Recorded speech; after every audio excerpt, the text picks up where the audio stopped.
All right. Welcome in. Hey, everybody. Good morning. We've got Josephine. Hello, Sarah. No, I see Karen's question. Karen, you should now be hearing something. So if you can hear me, just say hi. I would love to know, where you're tuning in from, what you do. Put that in the comments. It's good to know who the viewers are here today. So we got Connor, we got Sean. I think we had Evan in here. We've got Innovation Council members. Some really great stuff today. Today, we are here for the Multifamily Innovation Showcase. And what we've been doing throughout the year is 52 weeks a year, we meet with the Multifamily Innovation Advisory Council. And so owners and operators, we talk about 75% of what are the current challenges that we face today in our business. 25% is like, here's what's coming next, here's the future. Here are the things that are going to happen, and we need to be prepared for, right? And so that helps us frame all the content and the speakers for the events that we produce. So we just wrapped up our annual Multifamily Innovation Summit in December, which was an extraordinary event. Great leaders coming together to figure out how to manage the apartment of the future, how to position yourself for success so you can show up for your resident, your customer, and deliver those yields for your investor owners. And part of us spending time in these sort of weekly meetings with our Innovation Council members, these are the people in the trenches owning, operating, and implementing things in their business, the things that they run into challenges past the sale, right? Piloting programs, trying new products, questions that they're needing to ask to deliver exceptional results for their employee experience, the things that they need to do in building the business, not necessarily the tech and the things that we need, but really how does it impact our ability to create an amazing and healthy business? What are the things we need to do to change processes? What are the mindsets, the shifts that we need to take to rethink these things? And of course, the tools. So what we do is we don't do trade shows, right? At our events, what we do is we bring the trade show to you, and that's what this is for you. A way that you can learn for free outside of a sales conversation, focus on educating you so you can ask great questions and do due diligence when you're thinking through some of these things. So today we're talking about how to stop leasing fraud and evictions. And I see some great, I saw that we had Ed Bailey in the house. Hey, Ed, good to see you. We've got Sarah again, Katina, Business Relationship Manager from Prime Group. Hello from the San Francisco office. Good to see you guys. Listen, today, stopping leasing fraud and evictions. Nobody enjoys evictions in the process, right? But there's technologies available to us in AI that can help us understand if their residents are going to pay their rent on time before we go through that process. So we brought in some really great content for that. We're going to talk about instantly detecting fake paycheck stubs, right?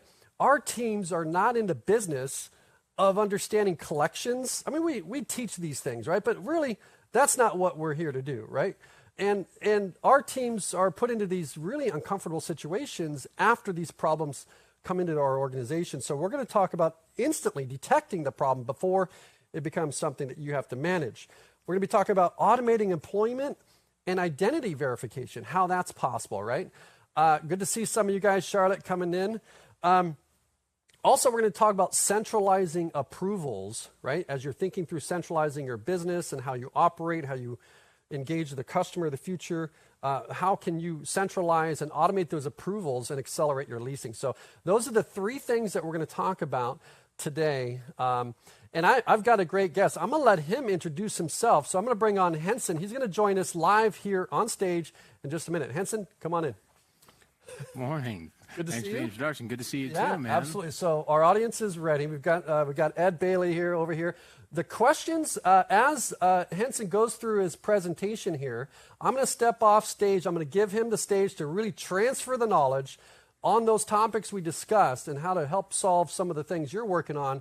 But as questions come up, you know, what we'd like to do with these questions is not everybody, when you come to, you spoke at our Innovation Summit. Yeah, it was fun. Somebody will ask a question, others will think about a question, but nobody always wants to become like a public speaker, right? Oh, yeah. So this is an opportunity to put the question in the chat, and if we don't get to it live, we can do some really cool stuff. We can do a follow-up Zoom with him. We can do some stuff. So don't be afraid to put the question you have, because it might be something somebody else is thinking about. So I'm going to leave you with that, and we'll see you after the show. Awesome. Well, guys, thanks for joining. My name is Henson. I am the CEO and co-founder of Two Dots. And the one sentence on Two Dots is we build AI-powered software that helps prevent leasing fraud, partly through detecting fake pay stubs and bank statements, and also automates leasing workflows by giving your site staff approvals and denials so they are no longer doing the manual process of looking at pay stubs, bank statements, and IDs. And today, like Patrick mentioned, we're going to talk about A, preventing fraud, B, centralization of approvals through automation. And we're going to open that up by, first talking about what does a traditional, really good screening process look like for any owner-operator. And then we're going to talk about some high-level details and facts and numbers about what fraud looks like in the industry today, why it's a problem, why it's getting worse. And then we're going to get into some of the details of how we help with that problem and what we're seeing in the marketplace. So with the first part, what does a traditional, very good screening process look like for an owner-operator? And we usually talk about the three legs of the stool, which, one is kind of what everybody does, which is criminal and eviction and credit checks.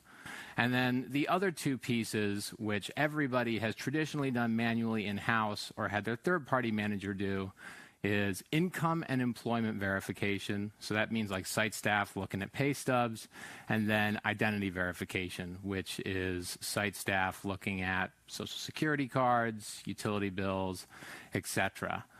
And those two parts that are in-house, the income verification and the identity verification, are the parts where most of the fraud is. And just to give you guys some high-level stats on this, over 98% of multifamily property managers report having experienced some form of leasing fraud. And it's usually in this fake documents, fake pay stubs, fake bank statements part of people's workflows. And that's a Forrester research study based on interviews with basically all the largest property managers in the country. And then some interesting proprietary data for you guys. We find in back tests with our current clients that well over 25% of evictions actually start with people submitting fake documents. So of course some people get evicted because they lose their job, fall on hard times, but a very, very large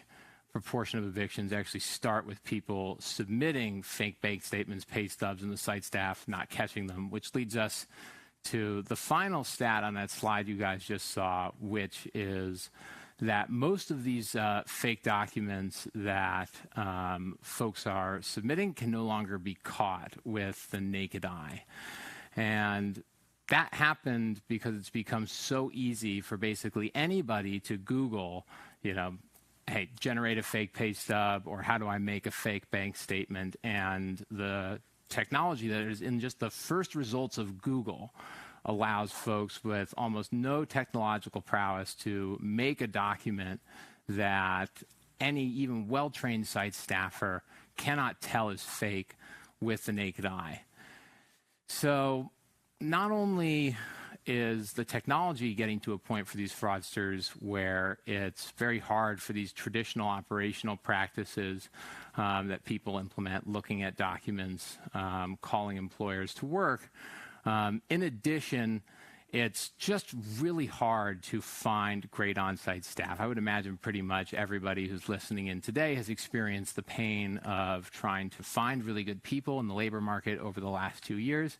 Even if you're running a centralized team, finding really good people, and in addition, retaining those people. So it's very, very, very difficult, even if you have sort of operational best practices in place around income verification and identity verification with your staff to do manually, to keep around the folks who are going to be doing it well. And it's even harder to train new folks that come in. And the other thing is, if you're doing this on site with leasing staff, it really shouldn't be what they're doing. Folks that are on site are really meant to be showing apartments, selling apartments, and that hasn't been as hard the last few years with demand for rentals being so high and occupancy rates being so high. But we hear constantly from owner-operators that site staff feel they're overworked. People are trying to run buildings with fewer staff.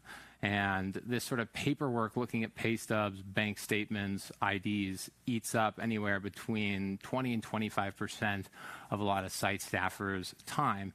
And really, they're not incentivized, or their job is not to look at these documents and play true detective. Their job is to provide a delightful resident experience, retain tenants, as well as get prospects into the door and convert them to tenants.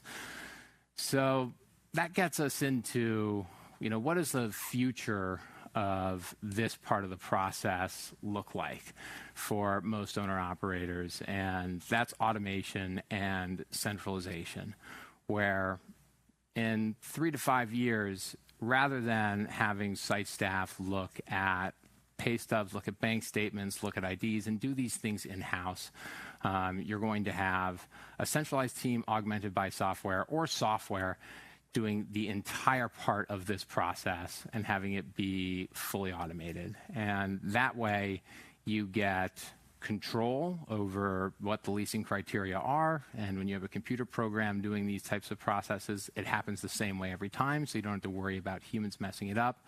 Protects you from fair housing liability, where when a computer program is the one looking at the documents every single time and looking at the photo IDs every single time, there's no room for judgment calls on the part of a site staffer. It's just a computer program looking at it the same way. And finally, having a computer program process pay stubs, bank statements, tax transcripts, photo IDs is just cheaper than paying a human being $15 an hour to do it. So that's kind of the high level of where fraud is in the industry today and why it's become endemic and why it's only getting worse and harder to prevent, even with traditional operational practices. So I'm going to dive into a little bit about how we traditionally help folks stop this problem of people submitting fake pay stubs, fake bank statements, fake IDs. And then we're going to talk a little bit about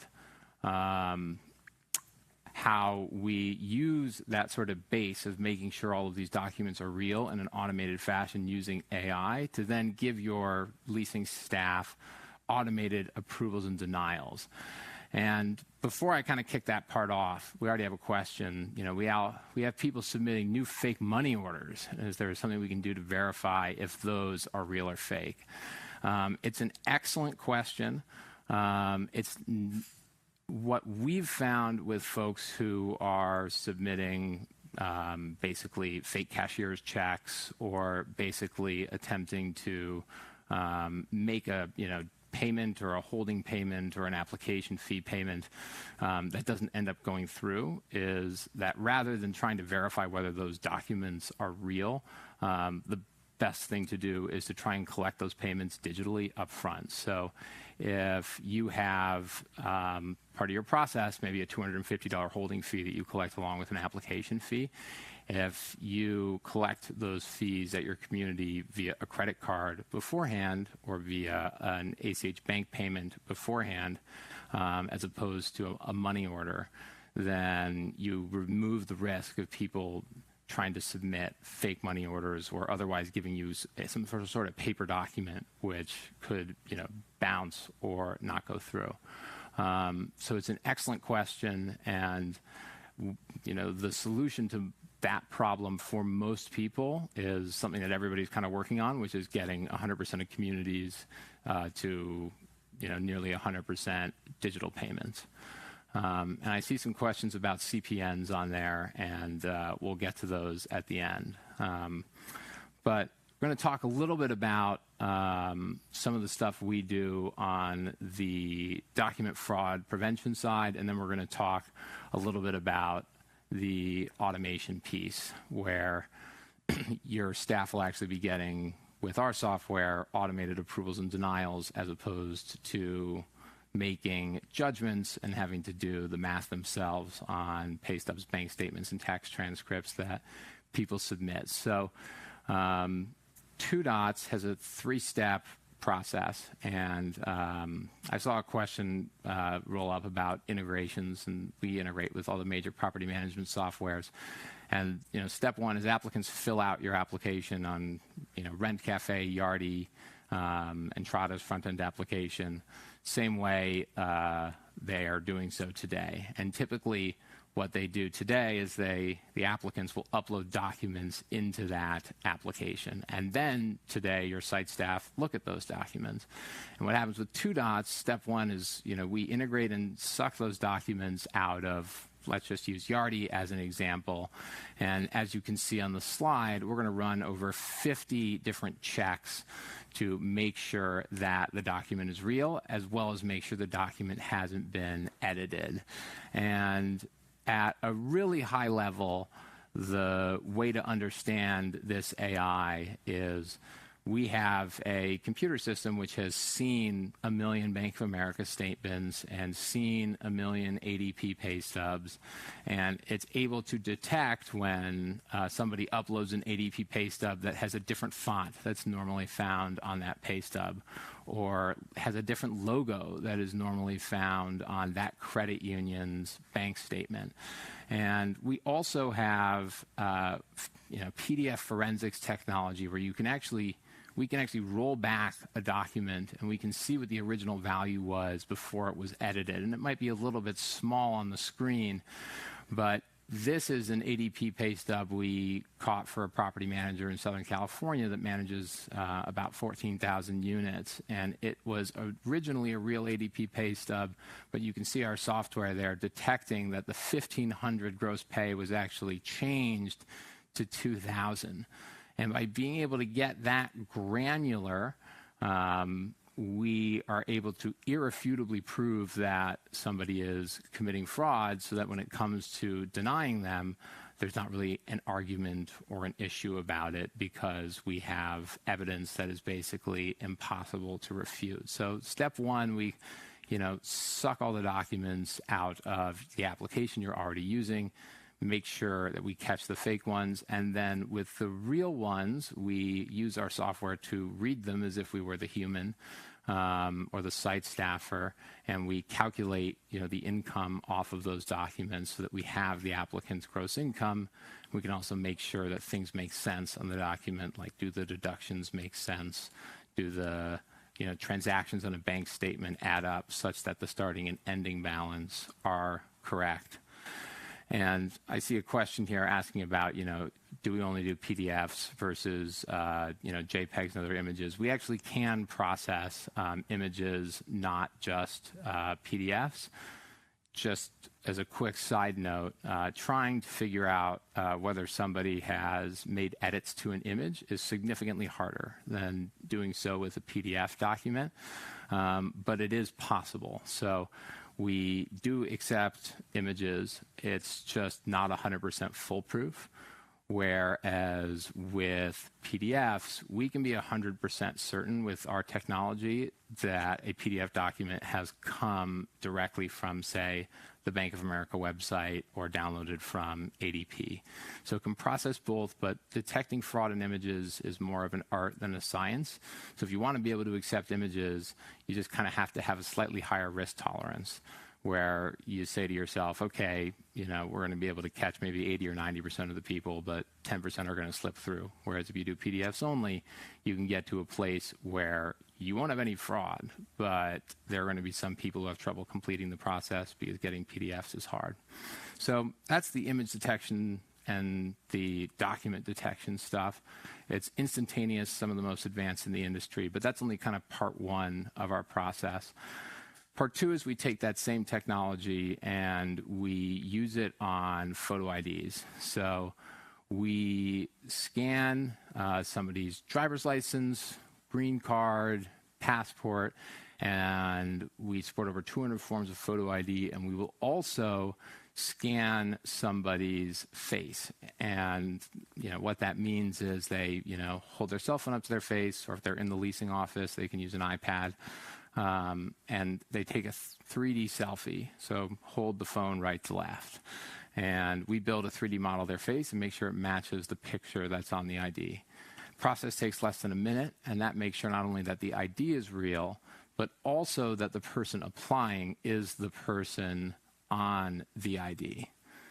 So we have a question here about, how do you catch a stolen ID if all the docs are correct? Well, if somebody steals somebody else's photo ID and then also steals all of their documents, some sort of sophisticated identity fraud, they would fail this facial biometric check where we make sure it's the person's face on the ID, which is really useful for folks that are, leasing either entirely virtually, or their communities might have people who are largely military applying from overseas. It allows you to basically replace the old process of somebody like walking into a leasing office, shaking the leasing staffer's hand, and being able to verify, okay, this is the person on the ID, with something that is more sophisticated and fully digital.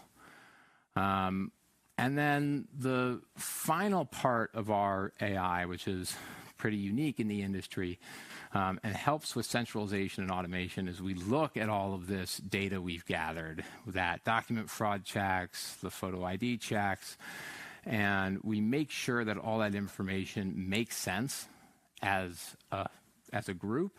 And we also make sure that it meets your leasing criteria. So let's just say the standard leasing criteria at your company is that somebody's gross income needs to be 3 times the rent. We're going to do that math and make sure that the documents they uploaded have 3 times gross income to rent. We're going to make sure that the person's photo ID is real, their face matches the photo ID. We're going to make sure that that verified name that we read off of the photo ID matches all the documents submitted, and all of the documents are real. Sort of like a human being would, kind of just make sure everything in an application matches. And then, on the other side of the coin, if somebody submits fake documents, if somebody submits an ID that doesn't match their documents, if somebody simply doesn't make enough income after we've processed all their documents, then we issue them a denial. So what this does is takes this process that's traditionally handled by site staffers, or is being handled in a specialized role by someone at a regional office or at a corporate office, and it fully automates it using our software. And we take these approvals and these denials and we put them inside your property management software, so that they exist inside your Yardi, inside your Real Page, or whatever interface either your centralized staff or your on-site staff are currently using to evaluate applicants. So I see another question on here, how there are tons of websites where you can create your own pay stubs and they're not edited, they're just completely fake. So just to talk about one more thing the software does on the fake document side, if we have in our database what like freepdf.com pay stubs look like, and we can match those up and know that they've come from freepdf.com. And also we can see if documents have been signed by an issuer that we know. And what that means without any jargon is like, somebody has a Paylocity, which is one of the 3rd largest payroll providers in the country after ADP pay stub. We know when it comes from Paylocity, versus if somebody just generates like a PDF that's completely fake with tables on it online. That wouldn't have any like digital signature from a company that we could recognize. So we would never accept a document like that. So if somebody uploads something from freepaystub.com, we're going to flag it. Hey, it's from freepaystub.com. Somebody makes their own thing, which is just like tables on a PDF. We're never going to just accept that because it's not edited. We're going to have somebody upload a bank statement, link their bank account, or otherwise provide some sort of corroborating information. And just to give some sort of, some quick high-level stats before we dive into more of the questions on what this usually results in for people. Depends on the market and the region, of course, but we usually find that about 2% of all the pay stubs, bank statements, photo IDs being submitted are fake. And assuming we stop all of those, and each of these people who submit fake documents have a 50% chance of getting evicted, because not everybody submitting fake docs ends up getting evicted. Some people have alternate sources of income and are, faking docs and are still able to pay the rent. So stop 2% of the fake documents, 50% chance that those people with fake docs get evicted. You assume a $10,000 cost per eviction. Again, also varies by market. Can be higher in places like California, lower in places like the Southeast.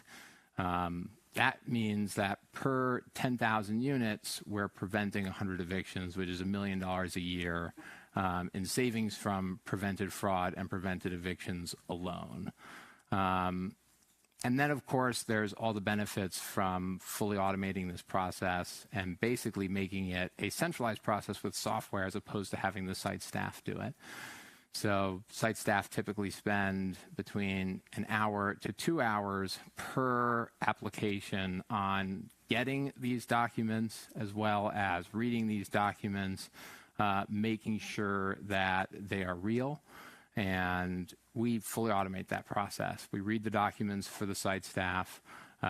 We text and email applicants if they're missing documents to gather it for the site staff or your centralized leasing team. And then we just issue the approvals and the denials. So it usually takes, per 10,000 units, about 15,000 labor hours away from the organization overall if you assume 1.5 hours per applicant. And those are the two big benefits that we provide. So I'm going to move over to the question screen and see what else we got here. I see a question, can this be done for renewals as well? I mean, absolutely. The core software is making sure somebody's pay stubs, bank statements, tax transcripts, photo IDs are real, making sure they meet whatever the requirements are for your company. And that can be done whether it's a new applicant or whether it's an applicant who is renewing in a property or you're doing a roommate swap of some sort. There's nothing that limits the core technology to only being run on new applicants. And I see Lisa's asking about sort of like bidirectional document sync with people's property management software. So the short answer is, you guys own all of your own data. We give you access to all of the documents we process. Specifically to Lisa's question about whether we, put documents and photo IDs and that sort of stuff in Yardi, the answer is yes. And then just to zoom out a little bit more, I have been building software in this industry for nearly 4 years now. And our attitude towards data ownership for property managers and owner-operators is that all of this stuff, in our case, pay stubs, bank statements, bank link data, photo IDs, belongs to the property manager. So we make it available by writing it back to your property management system. We make it available through a centralized administrative dashboard, which also shows you high-level stats about, how many applicants are applying, what sort of fraud rates you're seeing at different parts of your portfolio. We can make it available in whatever sort of business intelligence system you are using. So, yes, all of this is your data. We make it available to you. We make it easy to access, and it's not something that we kind of keep in a black box. I see how do you verify offer or new hire letters? So this is probably the one thing where we can't fully automate for you guys. And it's a great question because we have some plans to do stuff around this in the future, but it's a hard problem set to solve. What our technology is really good at is taking documents that come from an employer, that come from a bank, or that come from the government, like tax transcripts or photo IDs, and making sure the digital signatures match up and that they haven't been edited. And you can't really do that with an offer letter, because an offer letter is a letter, right? It has a logo, and it's somebody wrote it and signed it, and it's hard to verify those in a consistent way. Like, really, we would need to start a call center, and we are running a software company, not a call center company. So for our product, what ends up happening is for the income piece, we fully automate over 90%, and that last sort of 7, 8, 9% ends up being this offer letter piece that's still done manually, and then the identity piece we can do on 100% of folks. But just to do a little bit of feature preview and stuff we plan on doing with offer letters in the future. Offer letters from major employers, we plan on being able to eventually verify. And in addition, offer letters, we have technology that's able to read them and pull the phone number off of them and pull the business name off of them. And we're going to be able to do checks that do things like, hey, has this phone number been registered recently, or is it been around for a couple years? And anybody with a legitimate offer letter is only going to have a business phone number that's been around for a couple years. If the phone number is new, it's likely a burner cell phone that their friend put on there. So we're going to add features like that in the future that assist with the offer letter problem. But today we're at 90%, and the offer letter stuff is kind of the final piece that still needs to be done manually by site staff, where you guys got to call folks. And it's just a really hard problem for technology to solve in general. I will say we've talked with, outside of sort of our software, some operators that rather than doing a lot to verify whether an offer letter is real, how they underwrite the people who submit offer letters is by doing past employment verification. So they'll say, okay, this person submitted an offer letter, but what we're going to do is get like pay stubs from their last 2 jobs and bank statements from their last 2 jobs, and make sure that they've had sufficient income for the last 2 years. And we've found with folks that use that methodology as opposed to looking at the person's future income, it ends up being very highly correlated. Like the person has been gainfully employed in a similar line of work for the last 2 years, most likely the offer letter is real. But that's a little bit of a risky thing to implement. But if folks are looking to streamline offer letters, that's one operational practice that can be put in place that we've seen work for people. So I see a question, what is the turnaround time for submission of docs? It's a great question. Now, for our software, we are able to turn around everything once it's given to us in under 3 hours. Now, the sort of asterisk to that is most applicants, as your site staff will tell you, do not submit all of the documents that are required to get to an approval or a denial with their rental app. People don't read rental criteria. People don't have all the docs on hand. So there's a big group of people who apply for an apartment, and either the pay stubs they submitted are too old, or the documents they submitted we can't verify, or they just submitted the completely wrong documentation. So it's related to your turnaround question, because for those people, we have to wait until we have all the right information before we can return a result. Now, it's also relevant to one of the ways we help on the automation side, because we have what is basically an AI leasing agent, as people understand it in the industry, but rather than a chatbot that responds to inquiries on your website about the square footage of a unit and what the rent is and what the availability is, what our system does is it knows what documents are required for your community, and if the applicant doesn't submit the required docs, it automatically reaches out to them and says, hey, Lisa, you are applying for Unit 22 at the Seaview Estates with Lisa, the leasing agent. And we notice that your pay stubs are too old and you have to submit newer pay stubs. And here's a link for you to finish your applications that we can get you approved as fast as possible.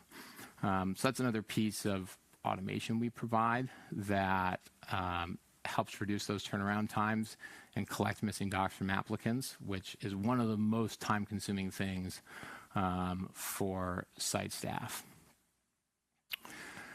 So I see something about ESA letters for animals.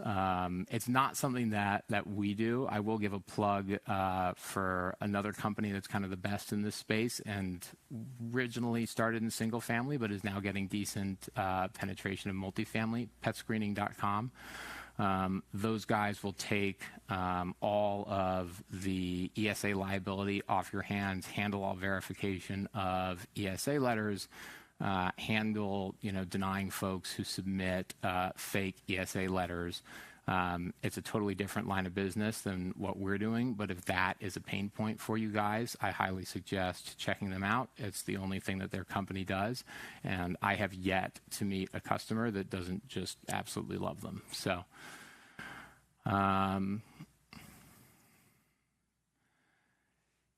so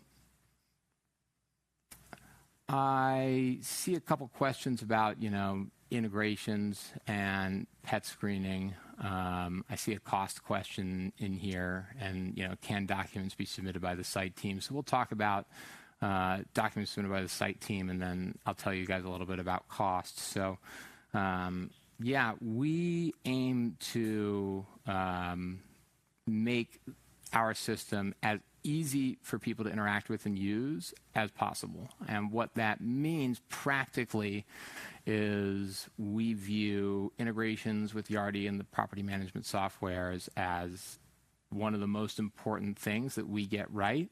So that's why we do bidirectional document sync with Yardi. For the property management softwares we integrate with, we put the results inside of Yardi or wherever the screening results are being displayed.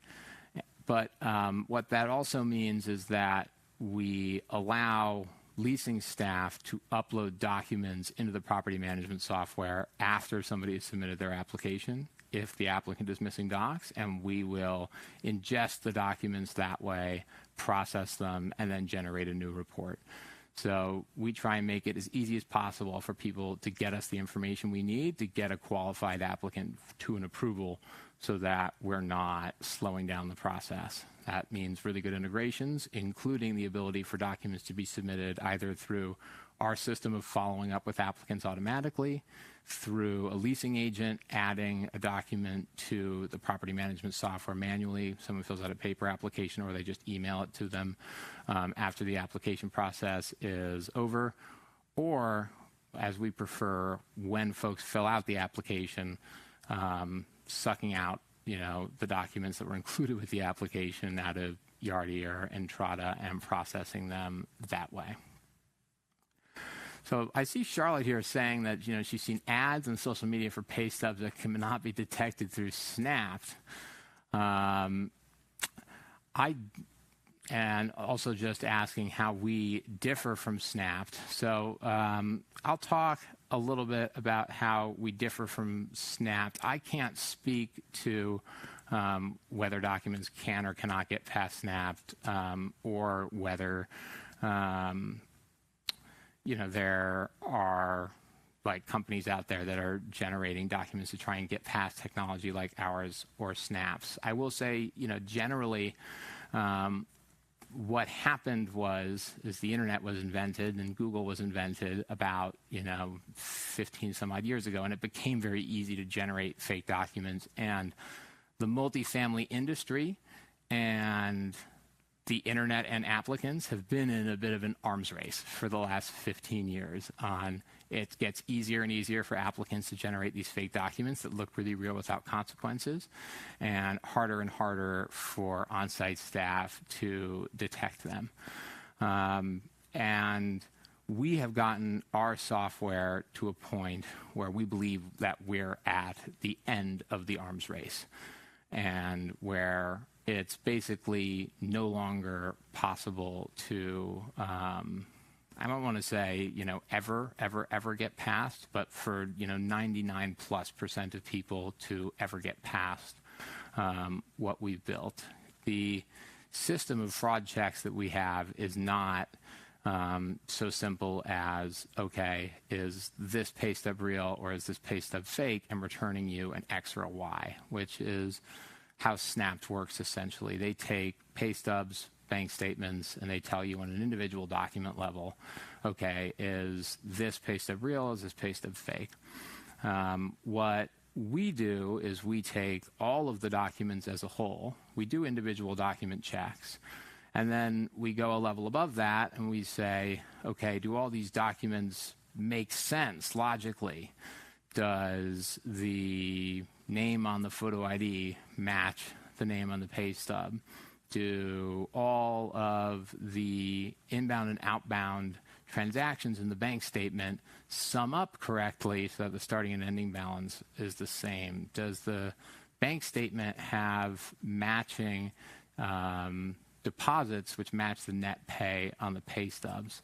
So when you take basically what is close to unbeatable individual document fraud detection and then add on the logic checks, which think about this stuff holistically and make sure all of the documents make sense, you're getting pretty close to unbeatable. And that final layer is what allows us to really differentiate from the Snaps of the world, where we are actually fully automating this process and delivering you guys or your site staff an approval or a denial so that your site staff are never looking at the documents, as opposed to a Snapped, which is giving your site staff a, hey, this one's fake, these 10 are real. Now you, Mr. Leasing, manager, need to go look through these 10 documents that Snapped has verified as real, calculate the income, figure out whether that meets your criteria, gather any of the missing docs.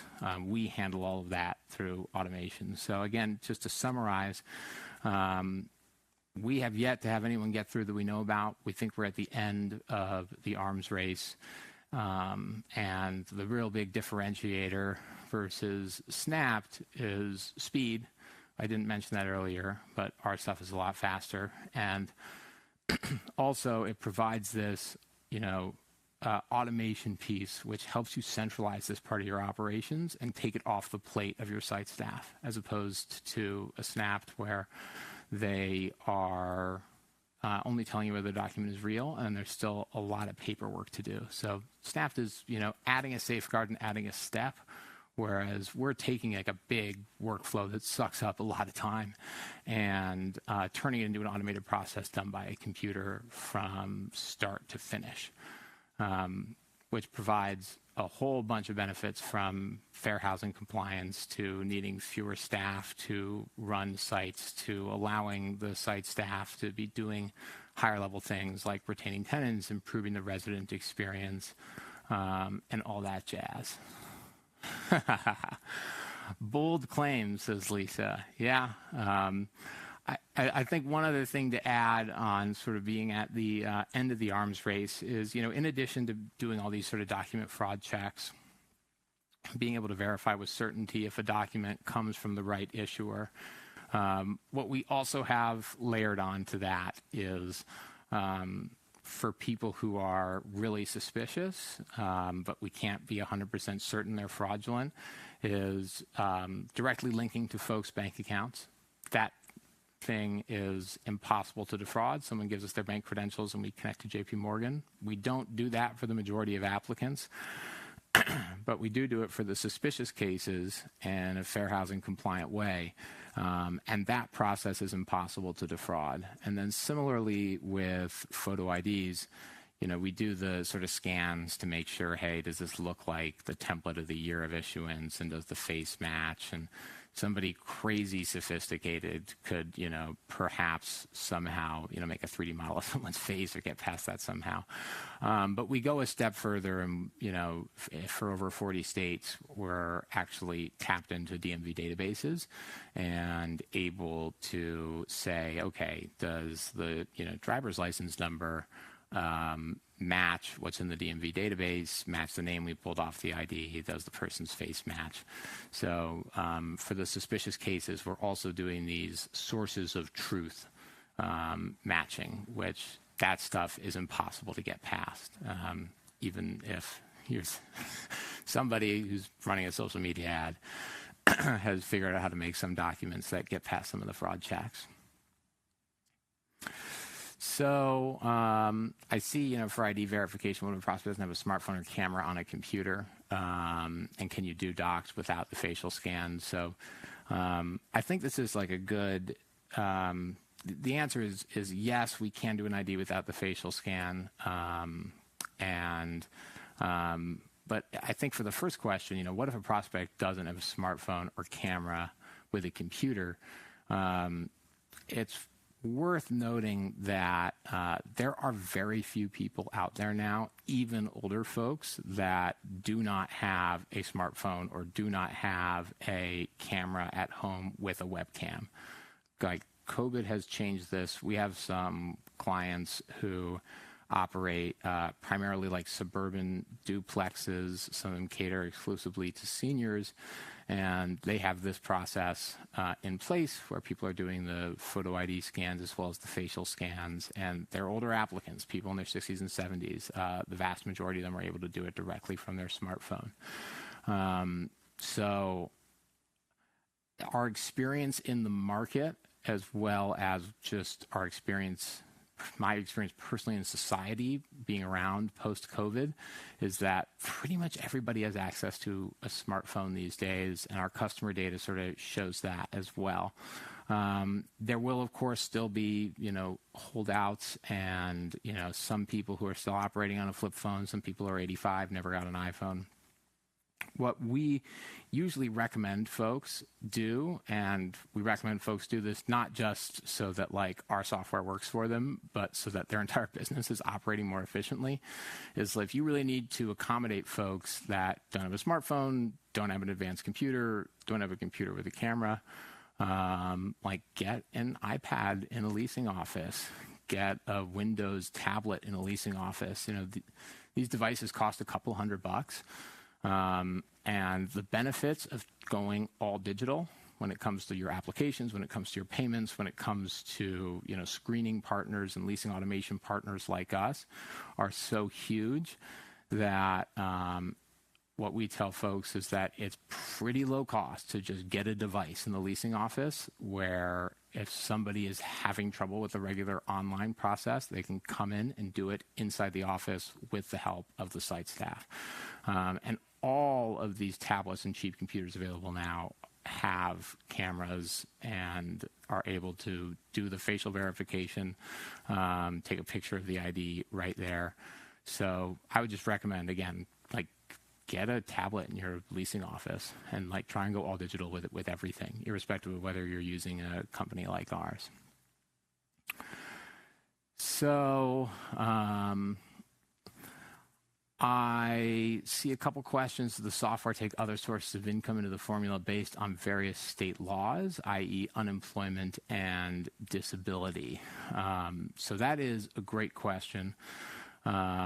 It is highly configurable what we consider income, and if it's required that unemployment or disability in a certain jurisdiction be considered income, then we can have our software consider that income. And because we do bank linking and we can analyze bank statements and we can pull the individual transactions out of bank statements, we can do a lot to verify benefits income. So if somebody's receiving, Social Security every single month, we can verify a bank statement is real and see that those transactions are taking place and verify that. Our system is also able to verify Social Security benefits letters that come directly from the U.S. government. So we can factor those alternative types of income into the system. We can handle those types of documents, and we can handle basically most alternative sources of income through bank statements. And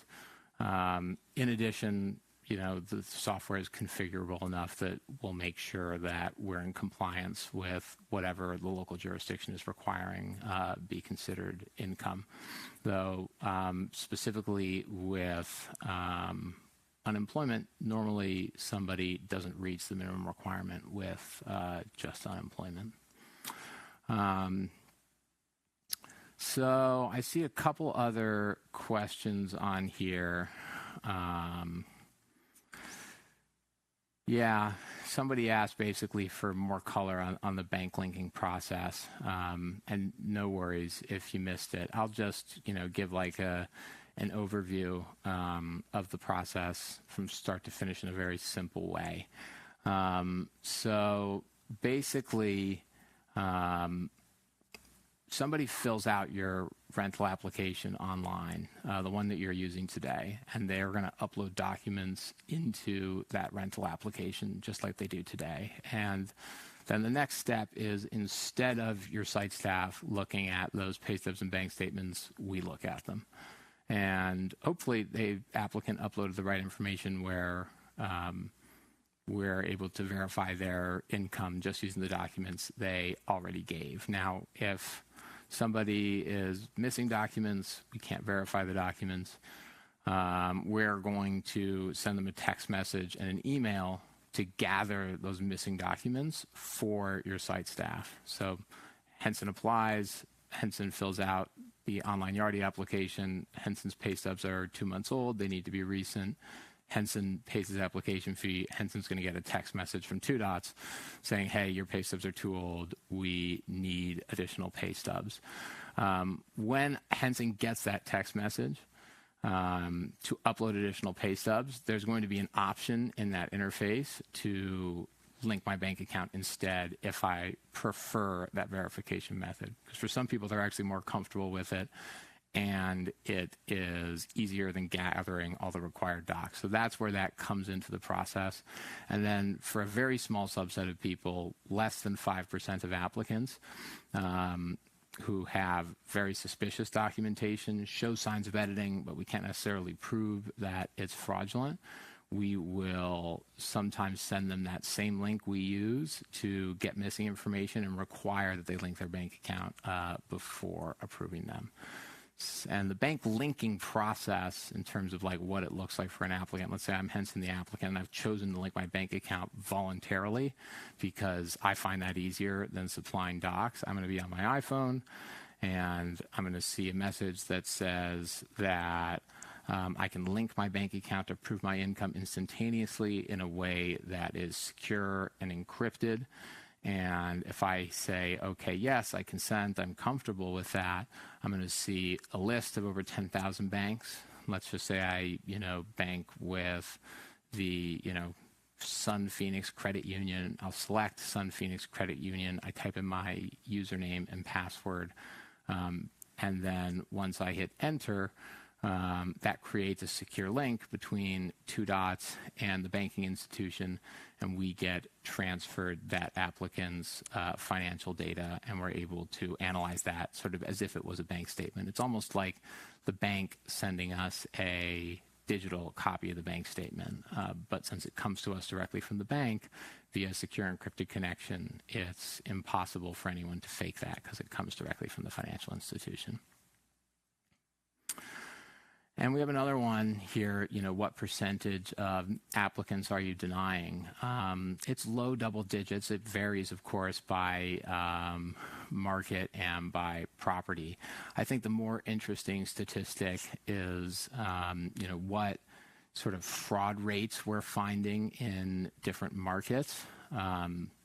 And there are some markets where fraud is so high it would kind of blow your mind, like the Charlotte market and the Los Angeles market, as well as the Atlanta market. We find that between 3 and 3.5%, depending, of pay stubs and bank statements are fraudulent, and fraudulent in a way where we can prove it. So those folks we deny basically instantaneously. We only deny folks who we're 100% sure are committing fraud. We're not going to be denying folks where we're not totally sure. We're going to give them the opportunity to either supply new documents or perhaps link their bank account like we were talking about earlier. I see if 40% is the average in Charlotte. Yeah, I'll just, it's worth mentioning on that comment. There are a lot of numbers that go around the industry about, what percent of applicants are fraudulent or are submitting fake docs. And I know that like on the ground in some places like Charlotte, it can feel really, really, really high. We have a lot of data on this, and it's not 40%. 40% is really high. But there are people out there, other vendors who are saying, hey, like the number is 10, 15, 20% in some of these markets.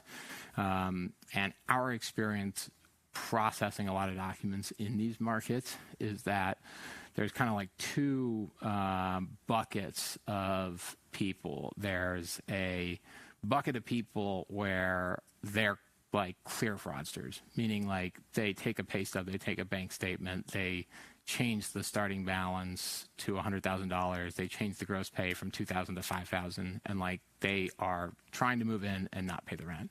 And there's like another group of people who may have edited the bank statement just to cross out the account numbers, or and they're submitting an edited document, but it's not because they're trying to commit fraud. It's because they're worried about privacy. Maybe they cut out all the transactions because they're worried about the leasing staff or your company seeing what they're spending money on. And what our software does is takes those people and just asks them for new documents instead of denying them. But what some vendors in the space have done is, take that whole group of people that may be submitting edited documentation, but it's like not edited for fraudulent reasons, or is suspicious, but like isn't clearly fraudulent, and includes those in the fraud numbers. Because if you say the fraud number is really big, then you're more likely to buy or sell the person you're talking to anti-fraud software. Now that said, 3.5%, 4% is still a crazy high number. If 4% of your applicants are submitting fake documents and half of those people are going to end up evicted, and you have 10,000 applicants every single year across your portfolio, we're talking about well over 200 evictions. And that's like a lot of people, that's a lot of money, that's a lot of time and headache. So that's still a very economically significant number, and it is slightly higher than 4% in some areas. So I see Lisa saying I'm wrong, and that's fine. I don't know. It's high in places like Charlotte. Chicago does also have a bad fraud issue. It's a lot of markets. Like we sort of talked about at the beginning, it's just become very easy for people to do this. Anybody on this call or video cast can Google like make a fake pay stub, and if you can get past the snapped SEO ads, you're going to see that there's like 100 different resources and Facebook groups that show how easy it is. So that's why it's kind of becoming a problem everywhere. So I have a question up here about dual income renters, and also folks that split income to different bank accounts. So again, this is a specific question to our software, but the answer is yes. We're able to verify folks that have dual income, as well as folks that for whatever reason choose to, maybe do half their direct deposit to a checking account, half their direct deposit to a savings account. One, kind of high-level stat to keep in mind about folks with dual income is U.S. Census data says that only 8% of people in the United States hold down 2 full-time 40-hour positions. So there's a big group of people who, might have some sort of, gig or hustle on the side, certainly, to make things work in this day and age. But there's not a lot of people who are truly working 80 hours a week, 2 40-hour-a-week full-time jobs. That said, so the point of that was it's something that fraudsters often try and do, say like, hey, I'm working this job and this job to get past systems, and there aren't actually that many people out there, so it's worth being skeptical of those types of claims if you're doing all of this stuff manually. But to answer your question specifically, Shane, yes, we can handle dual incomes, and we can handle things that are split between different bank accounts. And like, to give you an example, let's just say I applied, and like, this isn't one of these weird edge cases that like our software would be able to handle that like another vendors wouldn't. And let's just say theoretically that in addition to my job running 2 dots and helping property managers stop leasing fraud and automate their approvals and denials, I needed some extra money, and I drove for Uber. And let's say, in addition, I wanted to save some of my regular W-2 income from 2 dots. So I had half the money going to a savings account at Wells Fargo, half of the money going to a checking account at JP Morgan, and then I also have this Uber income. So I've got 2 income streams, and in addition, one of the income streams is going into 2 separate bank accounts. Assuming that I upload Paystubs for the job at 2 dots, and then I upload a bank statement which shows half of my 2 dots income and shows all of my Uber income. The software is smart enough to read the pay stub and see that the pay stub is split between 2 accounts. So long as the one bank statement matches the split it's supposed to get, then we're going to count that as passing the logic checks and being real. And then in addition, the system is smart enough to know, so long as the bank statement is just in my name, it's not, my wife that's driving for Uber, then it's also going to be able to include the Uber income. And do that from the bank statement, as well as factor in taxes, so we get a gross income number instead of a net number. So those very complicated cases we can handle. So I see a question here, what % of applicants are actually linking their bank account? Bank linking is not a big part of our process. We are document first. It's what applicants are most comfortable with. It's what applicants are used to. And most applicants, even though bank linking is the most secure way of getting this data to you guys, it's fast, it's fraud proof, people just aren't comfortable with it. It's safe, but they don't like putting their bank account password inside a web app. And that's just the way it is. Maybe it'll be different in 5 or 10 years, but that's just the way it is. So we built the company from the ground up to be documents first. We have less than 10% of people link their bank accounts, and that is by design, as opposed to us encouraging people to link their bank accounts and us getting a really low percentage of people doing that successfully. We use the bank link as an optional way for people to speed up the process if they're young and savvy and want to do that. And then we also use it as a way to reduce false positives. So there's a very small percentage of applicants, less than 5, where the documents are suspicious enough that we don't feel comfortable approving them, but we don't want to deny them outright because we don't feel like we can prove with 100% certainty that it's fraudulent. So with those folks, we will require that they link their bank account. And we find most of those folks are actually fraudsters and typically go away. So it's less than 10%, but again, by choice. The core technology, which we looked at earlier, and actually we can see on the slide here, is document processing and document fraud detection, where this is the first thing we built. It's the thing where most differentiates our product. This part is instantaneous, where we can scan docs. We can see the original gross pay in an edited doc. We can handle images. We can extract the data out of documents.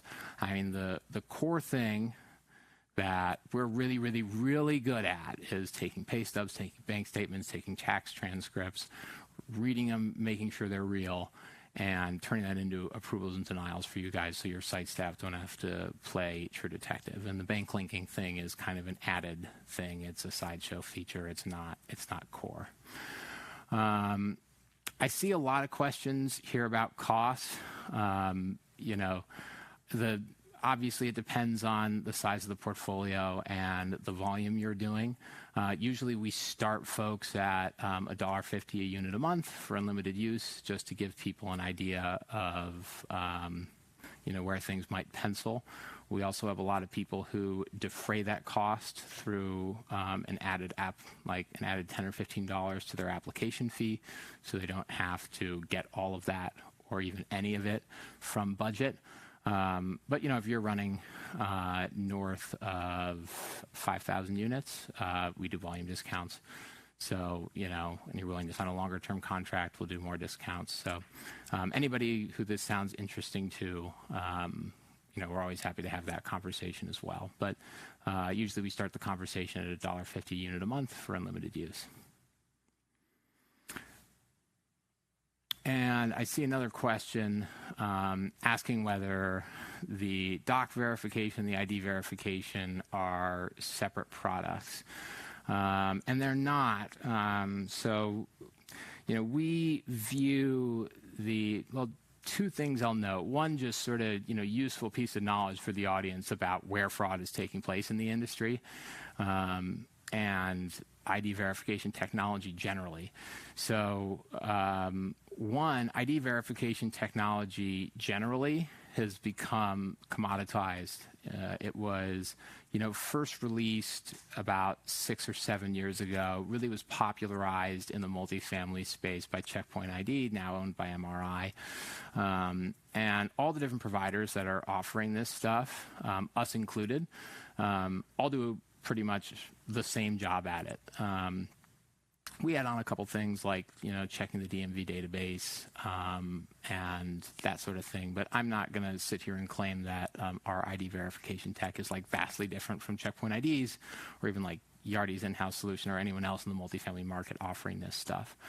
And it really became popular a couple years ago in the multifamily space because fraud is so endemic. Now, the thing is, making a fake driver's license or making a fake passport is a hell of a lot harder than making a fake pay stub, making a fake bank statement. And it's also, so making fake pay stubs and making fake bank statements is actually where most of the fraud is taking place. And it's also a much harder technological problem to solve for people like us to detect those fakes and make sure they're real. So all that is to say, the really hard thing and the thing that's really innovative about what we're doing and why there's only 1 or 2 other vendors who do anything even similar is that the AI that enables us to do this type of document fraud technology was really only released recently. The models that we use sort of came out just before COVID and have only been trained to be able to do the stuff we're doing now. And this all ties into your question about whether we can separate the products. So the doc detection, where actually most of the fraud is occurring, it's the hardest thing to do technologically. It's why people like us only now exist, because the technology just enables it. The ID stuff you can get from a bunch of different vendors.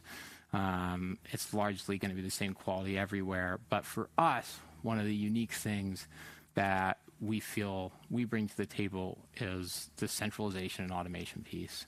And to properly give you guys approvals and denials, or at least to give you guys approvals and denials in a way that we feel confident about the results, we can't just say, oh, this pay stub is real, this bank statement is real, the net pay on the pay stub matches the net pay on the bank statement, and therefore we're going to give this person an approval. We feel that to give somebody an approval, we need to have that linked to a verified identity. So all of the logic within our system even though ID verification is actually not where most of the fraud is, and you can kind of get that feature from a lot of other vendors, that piece of data is really important to how our overall system of automation and fully automating this process in a fraud-proof manner operates. So it's not something that we can separate today. But again, it's because having that ID piece really allows us to give you this automation piece that reduces site staff workloads by 20%, saves an hour to an hour and a half of labor per application, takes away the fair housing liability of site staff or leasing staff making judgment calls about these types of things. So we think that that is one of the most important pieces of value that we bring to the table, even though the kind of sexy piece of technology that's like easier to understand is like somebody submits a fake pay stub, like we're going to catch it. Not only we're going to catch it, but like we're going to be able to even show you like what the edits were before, which is the really advanced stuff. But it's that extra layer of automation on top that provides a lot of value. So I think that's most of the questions. And Lisa, if you're still on, I would love to see your Charlotte fraud data. It's certainly good advertising material for us if it's really 40%. I do see a question in here asking about whether we look at credit reports. And it's probably, I mentioned this briefly at the beginning, but if people are really trying to understand exactly, where 2Dots fits into the ecosystem and how we can help, it's useful to reiterate that, we don't do credit checks and we don't do eviction checks. We do, income and employment verification and identity verification. So functionally, everybody who uses our software uses us in addition to their current credit and criminal provider. So the pros of that are you don't have to rip out your current screening system. You don't have to change any of your screening criteria as it comes to credit and criminal. We just take the stuff that is typically happening in-house, which is looking at pay stubs, looking at bank statements, looking at photo IDs, and we fully automate that. And then what that functionally looks like for site staffers is there's a 2Dots approval, and then there's like your credit and criminal approval. And we integrate deeply enough with property management softwares that we make sure a site staffer can't hit the approve button until you've gotten an approval from both systems. So there's no confusion about that. Let's see. I see a question. Could 2Dots confirm the applicant meets the requirement first before starting the document verification? If the applicant doesn't meet the income requirements, they don't need to proceed with the process. Yeah, it's really hard to do a proper pre-screening of somebody, whether that's for credit or whether that is for income. We kind of have to process the documents to look at them to know whether somebody meets the income requirement.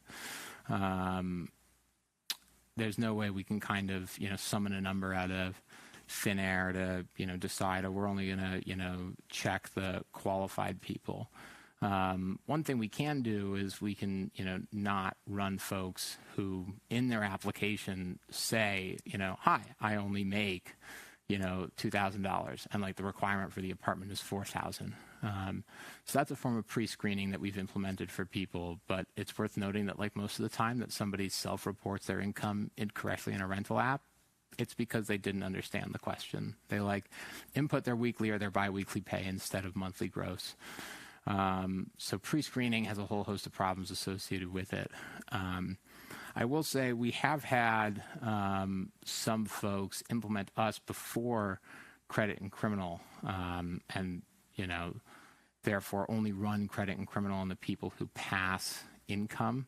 So if the pre-screening question was sort of aimed towards the idea of, how can I save costs and, not do part of the process on people who, aren't going to be qualified tenants, that's one way we've seen people do that, is doing a tiered system of us first and then, credit and criminal after. But most people are trying to approve applicants quickly, increase leasing velocity, convert more prospective tenants. That means getting to approval faster. So the vast majority of clients run us on every applicant and use us in conjunction with their credit and criminal provider and do the whole shebang at the same time.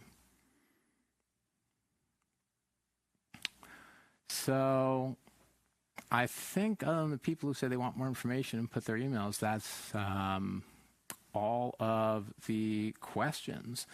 I do have a final little slide here with a QR code. So if anyone wants to scan that, you'll be brought to a little form that you'll just input your name, your email, your phone number. We'll reach out with more information. You'll be able to have a meeting with me, but Patrick has all your info too. So, and welcome back, Patrick, to the stage. Yeah, awesome. Hey, was this not amazing? A lot of great questions, and I know you've got a lot of people to follow up with. So, yeah. Listen, I do have a couple of things that I thought was interesting. I took some notes. 50,000 hours of labor saved. That's a pretty substantial number. Yeah, so just to clarify on that one, it's 15,000 per 10,000 units. Now, we actually try to be conservative with these claims. Yeah. So what I would encourage folks to do who are listening is if they don't have these numbers handy, go out and ask some of your leasing managers, somebody who's running a centralized leasing team, or ask some of your site staff, like, hey, per applicant, how many hours would you say you're spending emailing them, asking them for missing documents, right, looking at pay stubs, looking at bank statements? Most people are going to say, the last thing you want to do to a salesperson. Yeah. Right? Have them chase down the boring stuff, right? Well, that's the thing. Just if you're selling apartments, yeah, right? Like, talking about creating a great place to work too, right? So yeah, this plays into, I think, creating that job that people actually not want. Redundant. Yeah, I think that's something to be noted. Exactly. You want the. I see someone asking to put the QR code up again. There we go. And I'm happy to share the presentation with folks. So I'll get a list of the people on chat who are asking for the presentation from Patrick, and I'll send the whole thing. But yeah, talking about, a great place to work and, having, retaining good staff, like you want the people who are working on site to be selling apartments, interacting with humans, interacting with tenants, and like not doing document paperwork. Like that should be done by a computer. Yeah. Yeah, that's when you mentioned the AI leasing agent on the follow-up stuff. So I love that. Listen, thank you for coming out. I know you flew out to come here. This has been a great experience. Hopefully we brought some value to you, not only our Innovation Council members, but also those that have joined us live. I know that we'll get you a way to, you may have people on your team that need to hear this. Once we produce this, it'll go on multifamilyleadership.com. You click on events and you scroll down to on demand. You'll be able to watch this later at a later date, or share it with somebody else in your portfolio, maybe that investment asset manager or the on-site team that needs to understand how this all works. So that'll be in production and be available for you later. And then I'll let them, if you want slides and all that, you work with this guy. I'm sure happy to jump on a call with you and more than happy to and introduce this product to your portfolio. So with that, appreciate you coming out. Yeah, thanks so much. We'll see you next time. Right? Absolutely, looking forward. All right, guys. Thanks for taking the time, guys. All right, we'll see you.